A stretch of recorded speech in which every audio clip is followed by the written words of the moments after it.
Welcome back to BBB Adventures and the Builder Series at Frank's Place. This episode will be a continuation of the project we started to refresh Luna, our 1962 Corvair Greenbrier camper van.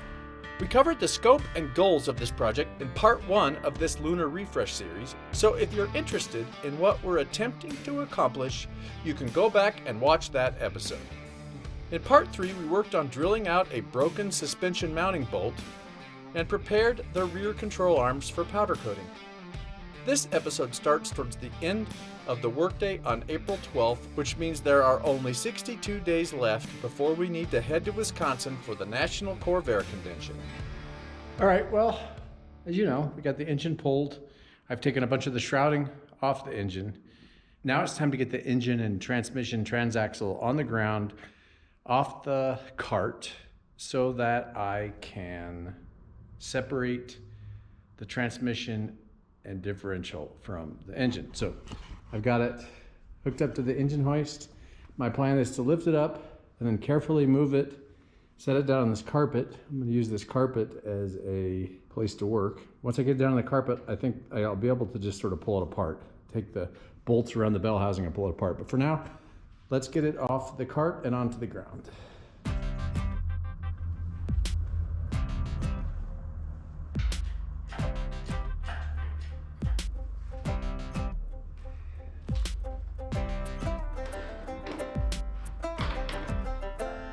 It looks like it's going to be too wide to sit back down on the ground. So I think I need to get the cart back underneath it and pick it up from the other direction.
Well, I've got it somewhat stabilized. I'm gonna stare at it for a while and see how I think it's gonna work if I try to pull the transmission and differential off. But I'm taking all the stress off of the strap. Well, we forgot to turn the camera on, but from where this was before, we moved the hoist. The hoist was here. We flipped it 180 degrees, so the hoist is holding the engine. So now the hoist is sort of stabilizing the engine. And then these are on separate little carts, and so Mary Beth and I literally just whoop, unrolled the two. It went really good. Too bad you didn't get to see it. Sorry about it. This is the clutch flywheel assembly. I got to take it apart next. You can see all that grime in there. Point to it. All that this is why there's oil at the bottom of this. This is why it's not supposed to be there. Disco's going to help. But there's a seal behind here. It's actually right here, but it's in there that has to be replaced. This is the reason we had to take the engine out. I could have done almost everything else I'm doing with the engine in the car, but this cannot be done with the engine in the car. Now, here's a little thing about Corvairs that you'll find interesting. This shaft, which connects to the flywheel, to the clutch plate, goes all the way through the middle of the differential and drives this 4-speed transmission. So usually the drive shaft of the transmission comes in right here where this plate is, And on a front engine car. On a front engine usually. car, the drive shaft is here, spinning this transmission. But on a Corvair, the engine's in the back. So this shaft is all the power, and it goes through and drives the transmission. So the transmission thinks that it's being driven. It doesn't know the difference whether the shaft's coming this way or coming from the back that way. But the shaft, interestingly enough, goes all the way through the transmission. Then the transmission drives the differential back. It's a goofy setup that's Corvair specific. And it's the reason the Corvair engine runs backwards. So that the transmission, this is the same transmission you'd find in a full-size Chevy, like a Chevy Impala with a 4-speed. It's the same, or whatever. The other thing is this differential transmission setup, they used 1 year in a Pontiac Tempest. So instead of having the transmission right behind the car, the drive shaft came off the engine up there, yeah. and the drive shaft drove the transmission and differential. More than 1 year. Was it one? It was 61 and 62, I believe. Pontiac Tempest. That's 2 years. Affectionately referred to as the Tuck Under Tempest.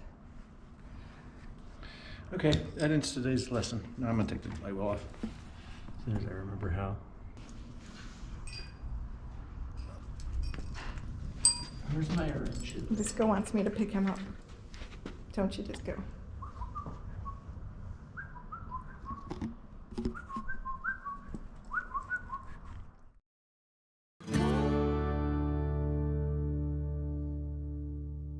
New parts day. New parts day. Look, looky. Brand new brake drum. Let's go compare it to the old one. See if it's the same.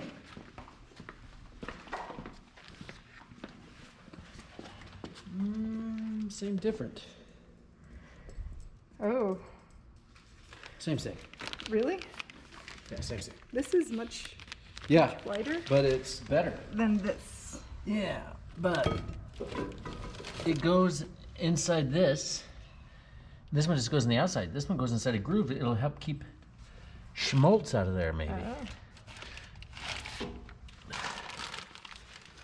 Before I unpackage it, Sure I is will pretty. take some measurements. Sure is pretty. Yeah, I gotta take a few measurements. What do you think is in this one? Let's see what's in this box. Let's see what's in this box. New parts day. New parts day. More AC Delco. Magnet. Oh, a magnet with a Porsche. Don't know why I would want that. Let's see what this is. Brake shoes, anyone? It says brake shoes right on it. Brake shoes, anyone? Oh, fancy brake shoes. Pretty. Let's go make a comparison to the Utterance that are actually probably not that old. The old ones look thicker than the new ones. I was thinking that when you pulled the new ones out, I'm like, the old ones look like they might be thicker. Yeah. We're putting the new ones on anyway. Yep, same. Don't touch the surface. This box is from Clark's Corvair Parts. From Massachusetts, where all Corvair parts come from, These boxes were from Rock Auto. which is from Illinois, I believe, or Michigan. What's in here? What's this? What's in here? I don't know what's in here. What's in here? What's in this one? Open it up already. I'm working on it. Oh, gaskets and things. Ooh, gaskets and things. Gaskets and things. Would you like to have some gaskets and things? This is the one we need for the bell housing. Woohoo! We need all of these. This is Looks foam. like for the engine lid. It's a deck lid. Yeah. Oil pan gasket. Valve cover gaskets. What is here? What is in here? What do you think it is? These are bearings of some sort? Seals. Seals. Wait for it. What is this? Oh. Nice. Something for the door This channels? goes Imagine where the back of the vent window is. Oh, yeah. And imagine this is a new one of those Oh, that the window slides in. it's two of them. Well, there's two doors. Right, but just so you know, there's two of them. Well, and this is the stuff for the window. This is the new channel. That's going to be very difficult. We're going to save that for another day. Bye-bye. Don't see you right now. Or you. Okay, these are the FC front door lower glass bumpers. Oh, yeah, these when the glass goes down inside the door. Okay, these are the seals that where the U-joints are coming out of the differential. And this one is the shaft that the gear shift plays in. So this will plug all the leaks in that part of the assembly. Someone's trying to get our attention. He wants to know what's going on. You want to go to the backyard? You want to go play in the backyard? While Brentley works on Luna, I'm preparing him dinner. I have homemade chicken soup.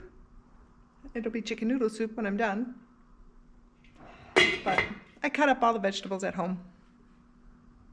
Made the broth a couple days ago with the chicken carcass. And now I'm just making the chicken noodle soup. While he was over there on the bench. I'll show you what he was doing over there on the bench. Oh, I see. You were making a mess. No, you can clearly see I'm putting cherry jam into this. I'm making a jam sandwich. This looks like an axle. It is. So this is a rear axle. This is the rear wheel bearing. This attaches to the brake assembly. You may have seen us take this apart actually. Yeah. But this is a bearing. And what's unique about the Corvair suspension is, anyway, the wheel's here and the wheel bounces up and down, right? This is attached to the transmission, the transaxle, the differential on this end, which is stationary. And so this bounces up and down. So as it bounces up and down, this bearing has to be able to jiggle like this, sort of like a constant velocity joint. So it's a very unique bearing. And what I did is it has some rivets here. So I drilled out the rivets. Here's what's left of the rivet. I drilled it out. Because these were not intended to be serviceable by Chevrolet, but they're really a bitch to replace. So I'd rather service it. So I drilled the rivets out, separated the bearing, cleaned it all up. I've just repacked it. And now I'm gonna bolt this back together with some nuts and bolts. And this is the bearing grease. So this is a freshly greased rear wheel bearing. I have to do the same thing to the other side. I got one more to do. But I'm about done wrapping this up. About wrap this up. Good. Wrap it up. Do you have to clean it? Oh yeah, well I still have to press this thing on. So this goes down and presses there. And it makes this sort of, it sits in here and it sort of makes this labyrinth to keep dirt. It's called a dust cover, I think, but it's to keep dirt out of the bearing. So I got to put that on still. And I bent the shit out of this. It doesn't look Taking it off. Well, terrible. I'm going to I'm going to look at it. I don't know. I'm going to press it on. I don't know. Can you buy a new one? I probably, but I'm going to save this one. Okay, it's time for a beer. The other thing we've done, you guys will be familiar with where I'm at. I'm underneath the car, but this is the thing I drilled out and messed up. And I've determined these threads are not good enough. I have destroyed them to the point where they're not good enough. So I bought a thing called a time cert based on Larry Claypool's recommendation. And I'm going to drill this out and insert a time cert. That will be here tomorrow. I ordered it from Amazon. So I'm going to repair these threads tomorrow. But what goes here is this thing down here, which is the rear suspension crossmember. Just back from the powder Just coater. back from the powder coater. Woo-hoo. So it looks brand new. It is pretty. Very nice. So that's going back in. And that lower A-arm, the control arm, whatever this thing's called. I think it's an A-arm. Anyway, that's part of the suspension. It looks like an A. And that's also been powder coated. Yes. All nice and new. As soon as I repair this thread, I'll be ready to put the rear suspension back in. And a few more brake parts are in the mail. I can put the brakes assemblies back together, and I can get the rear, and that one more, the bearing I just showed you. So I got a few more things to do, and I'm ready to put the whole rear suspension back in. Then I got to get working on this motor. I need to find a new clutch plate. I need to go check on my soup. Yeah.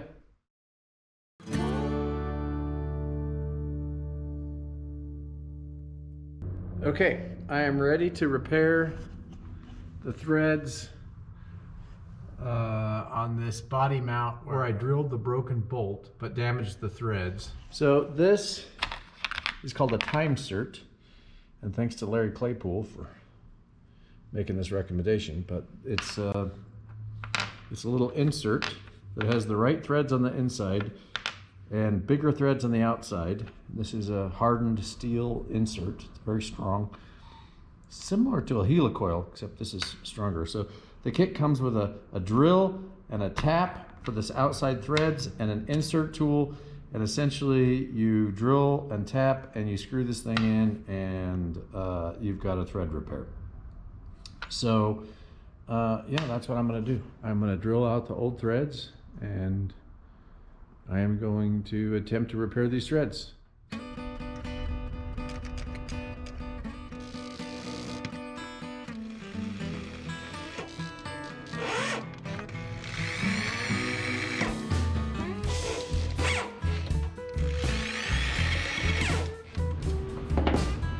So the drill wasn't really working, it just kept spinning. The bit kept spinning in the chuck, so I'm gonna just drill this out by hand, the old-fashioned way.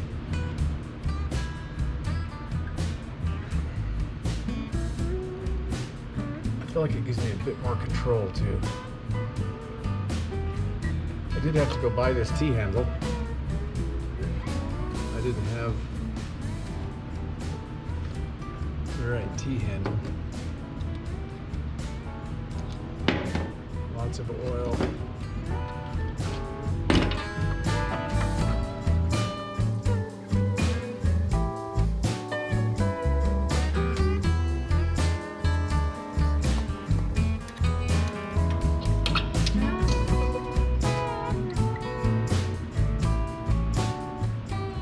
Okay, now we got to cut the new threads. So the next step is to put a counter bore for the insert to ground out on, to bottom out on. And so there's this counter bore tool. So that's what I'm doing. I'm cutting this counter bore.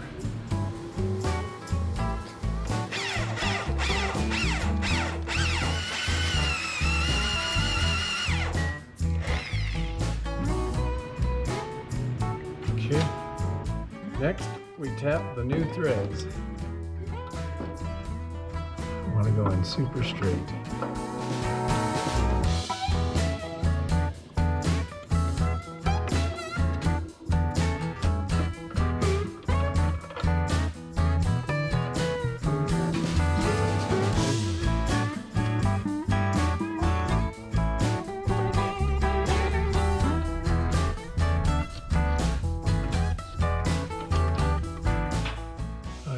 Looking good, people. It's looking good. That is looking really, really good. Okay. Next is to put the insert in. Okay, the next step is to do the insert. This is the insert.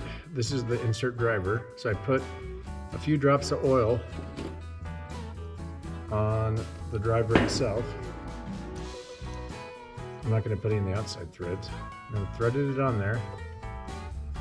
And then you basically thread it in this hole. And then you run this driver thing up through there until it's gone all the way through. Apparently it expands the last few threads. It said it would get hard, which it's now getting difficult.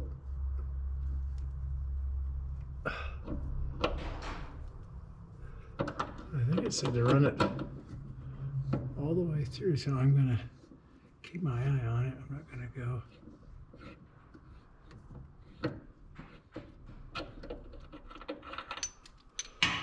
fixed. Well, there's the repaired threads. They look really good. Little insert worked great. Yeah. Problem fixed. Awesome. All right, well, I got the A-arms back from the powder coater. They look brand new. They sandblasted them, powder coated them. It's time to press the new bushings in. Okay, so I'm gonna put this in here to support this so this doesn't get crushed. Last time I used sockets, but I wasn't happy with how that worked, so I made these that go in here and support it a little bit better. All right, here's the new bushing. I'll just put a little WD-40 on it.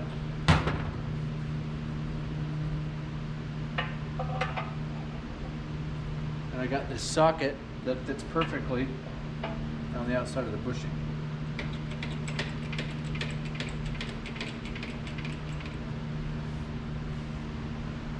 Okay, that all looks pretty good. Oh yeah, it's going in nice.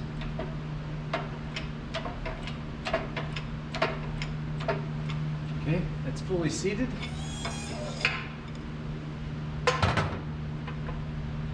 Oh yeah, that went in there very nicely. Okay, I've readjusted the press.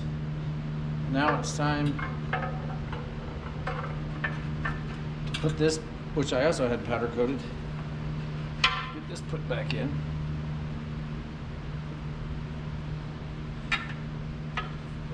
This other bushing in here.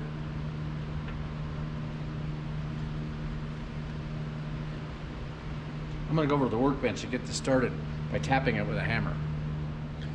Okay, I got the second bushing started. So now I need to put these in here so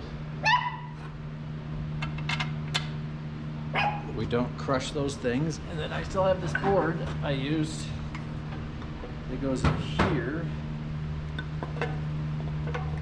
to keep the A-frame from collapsing. So put that down there.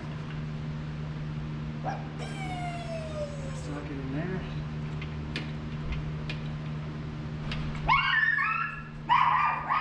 Oh, somebody's here. Somebody's here. Oh boy. Oh, he's excited to see his mommy. I was teaching 3rd grade today. Just a half a day. Here it goes.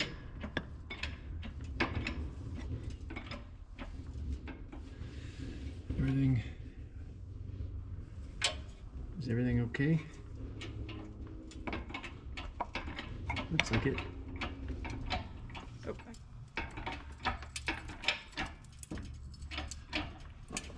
Disco's not done saying hello to me.